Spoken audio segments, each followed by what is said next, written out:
que é ser mulher? Ontem teve aquela polêmica da mulher trans que supostamente agendou uma cirurgia para colocar um útero, que a gente não tem muita informação sobre, se vai ser no Brasil, isso é legal, é ilegal, de onde vem esse útero, mas a discussão maior era sobre a gente não poder ter essa discussão, não poder colocar esse tipo de questionamento sob a acusação de transfobia. E foi bacana porque bastante gente me escreveu e a questão era recorrente. Como não ser transfóbico e ainda assim poder falar sobre essas questões? Eu tenho cá para mim que as questões que são trazidas aqui afetam tanto as mulheres trans quanto as mulheres cis. Vejo se faz sentido. Ser mulher é uma assemblagem de partes? Uma mulher com peito, uma mulher sem peito, é mais ou menos mulher? O útero nos define? Ser mulher é igual a ter um útero? São ou não são questões que nos acomodam todas? Uma coisa que eu acho importante a gente tentar alcançar aqui é a distinção entre o corpo físico, fisiológico, rim, útero, coração, perna, pé, da imagem do corpo. O nome desse canal aqui não é por acaso que se chama o corpo da imagem. Porque sim, existe um corpo físico que tenta habitar essa imagem que é cultural, que é social, que é construída. Então, quando a gente fala e esse desejo pode ser cis ou trans, mas quando a gente fala de um desejo de ser mulher ou de uma não conciliação com essa imagem construída sobre o feminino, isso tem mais a ver com a imagem do corpo do que com o corpo que habita essa imagem. Vou tentar explicar. Sabe aqueles desenhos esses dias eu estava recortando para minha filha na escola, um trabalho que ela tinha que fazer de ciências, aqueles corpos que são só esquemáticos, só a silhueta de um corpo e dentro tem tipo o aparelho digestivo, o sistema respiratório, aula de anatomia. E foi engraçado até uma coisa que aconteceu, porque ela tinha que fazer um cartaz para aula de ciências e daí ela colocou lá para imprimir aparelho digestivo, sistema circulatório, e daí imprimia as figurinhas e ia recortando. Quando chegou no aparelho reprodutor, ela não quis imprimir. E daí eu perguntei, por que você não quer imprimir? E ela, ai não, vai que eu coloco isso no Google e aparece coisa que não é pra eu ver.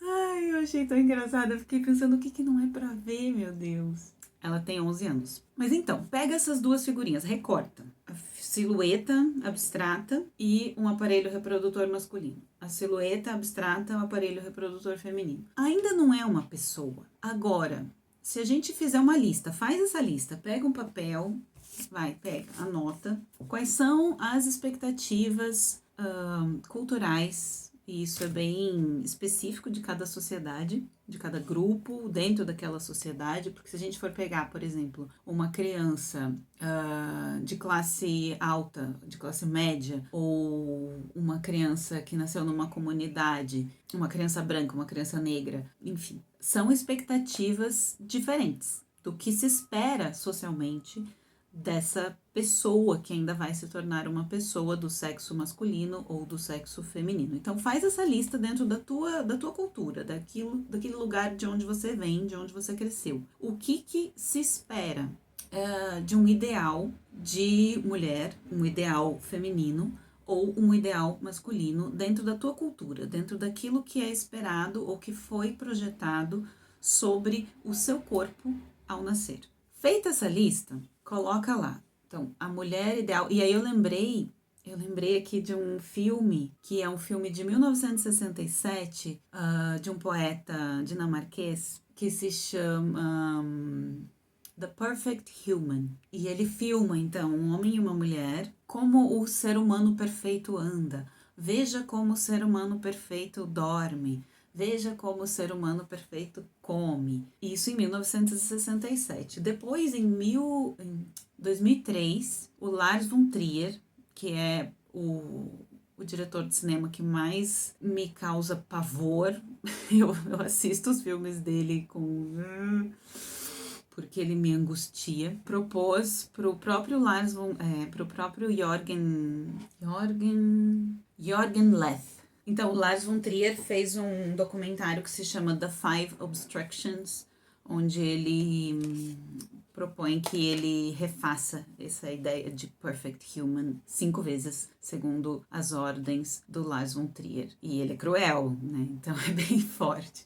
Recomendo os dois. Assistam primeiro o The Perfect Human, que é bem pequenininho, tem 10 minutos. E depois assistam o remake em 2003 do Lars von Trier. Foda. Então, o que é? Eu acho interessante essa questão. O que é ser um ser humano perfeito? Dentro da estrutura da nossa cultura, dentro das expectativas sociais, das imagens, né? Qual é a imagem da mulher perfeita e do homem perfeito? E aqui a gente coloca num sistema bem binário mesmo, tá? Porque eu vou explicar por que já.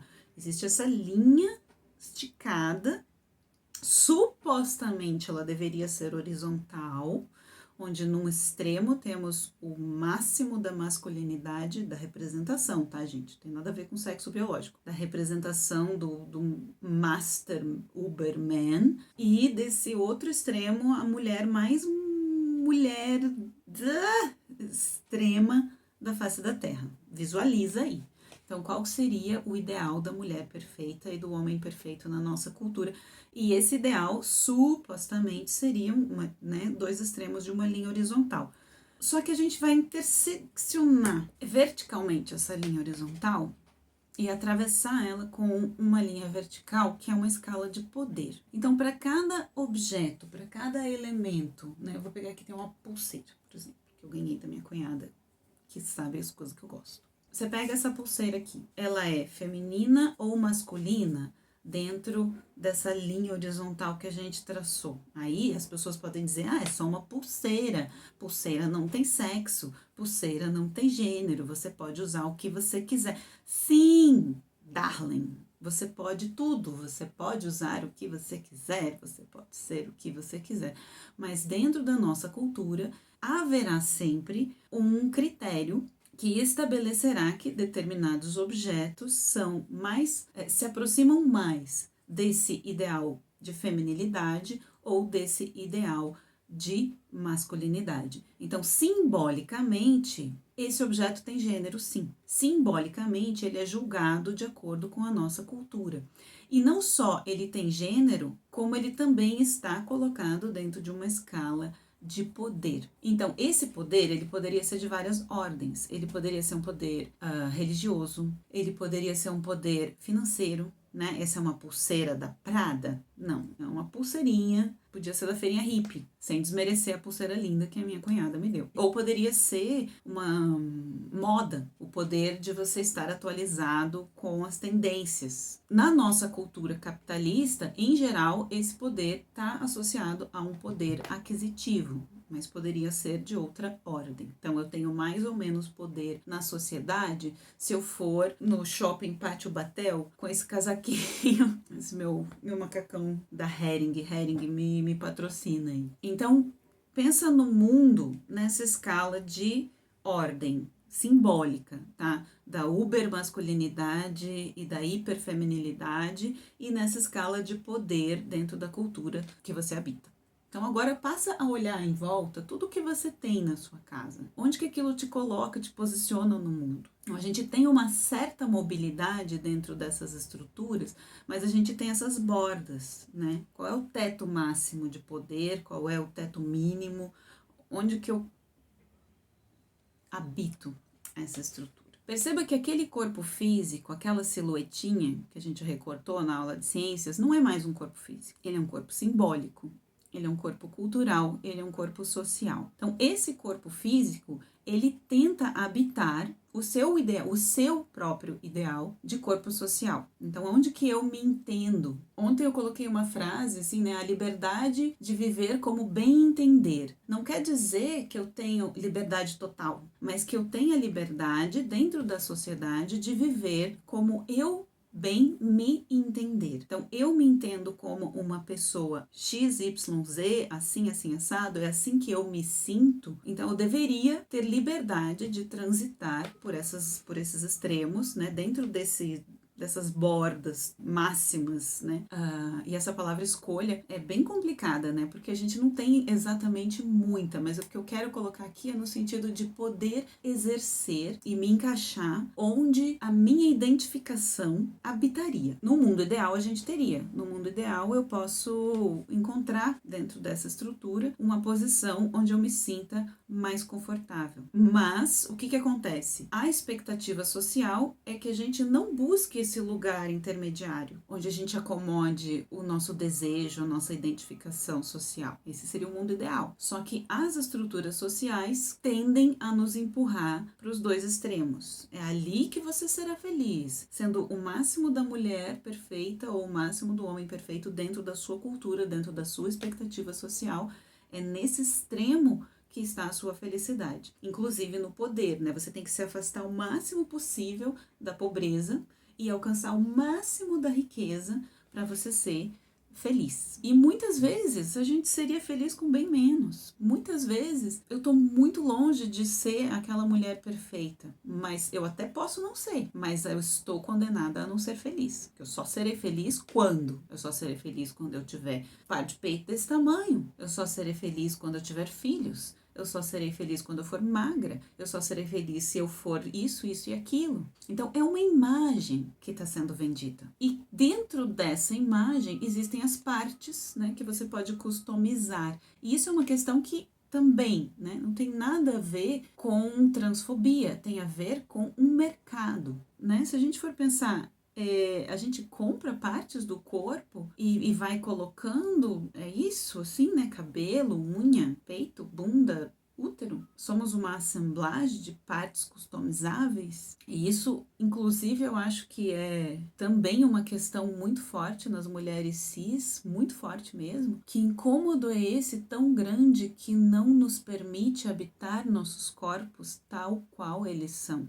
Uma última questão que me foi colocada é sobre a questão do motivo do transplante. Não seria o mesmo motivo que faz com que mulheres cis desejem ter um útero transplantado?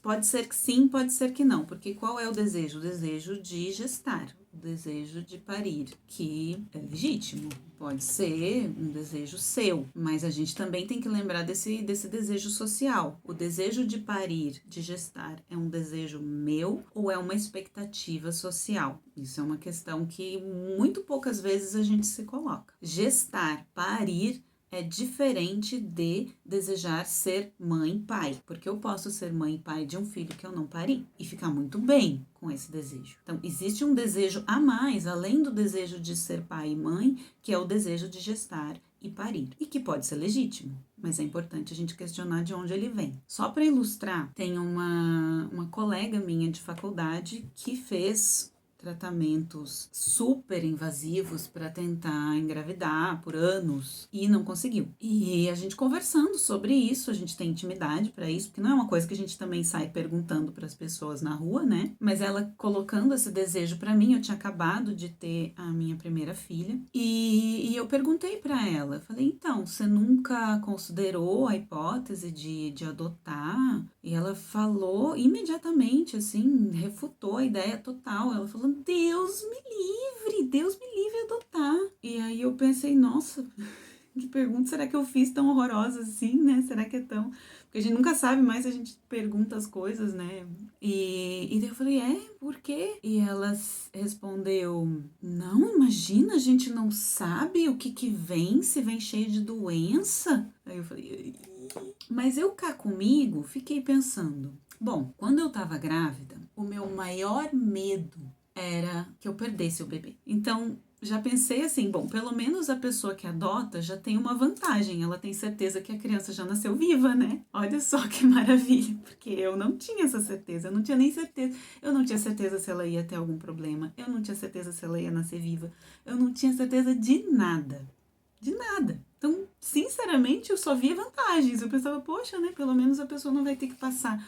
Gestar, gente, tem gente que ama. Nossa, me amei grávida. Eu conversei com muitas mulheres sobre isso no meu último trabalho. Vejam lá no meu site, Alfaiataria para Corpos Latentes. Eu vou colocar o link aqui nos comentários. Mas tem mulheres que amam gestar, que amam estar grávidas e que se sentem plenas. Para mim foi um ó. Assim, tá muito enjoada, querer viver a vida, trabalhar, fazer as coisas e me sentir impedida. Assim. Então, não foi suave, não foi ótimo, não foi excelente e eu passaria sem essa parte, sim, com certeza. Mas sou eu, né? Não vou interferir no desejo, no sonho, né? Enfim. Mas de onde vem esse sonho? Esse sonho é seu? Ou ele é social? Ou ele foi vendido para você como sendo o ideal de Uber mulher? Amamentar idem, né? Amamentar é lindo, é maravilhoso, é um poder, é uma sensação de conexão com o seu filho. Sim, é maravilhoso, é saudável, é tudo de bom, super defendo a amamentação, amamentei 2 anos cada filho e lá, né? Mas é foda, é difícil, cansa, é exaustivo. Então, vamos tentar entender essas expectativas, né? E não acumular, né? Não acumular essa carga dessa imagem da perfeição. Então, eu acho que discutir tudo isso não tem nada a ver com ser transfóbico, mas com ser um ser social, vamos pensar junto isso aí, porque daqui a pouco tem um mercado se abrindo aí. Daqui a pouco a gente tá vendendo mais partes do nosso corpo como mais um atributo do ser mulher. Uma mulher trans não é menos mulher trans porque ela não tem um útero. Assim como uma mulher que tem um útero não é menos mulher por escolher não usá-lo para gestar. O útero não serve só para gestar, ele serve para produzir hormônios, para nos trazer a libido. Ele faz parte da nossa fisiologia. Não serve só para gestar e menstruar. Se servisse só para gestar e menstruar, gente, eu seria a primeira da fila a não querer ter um útero.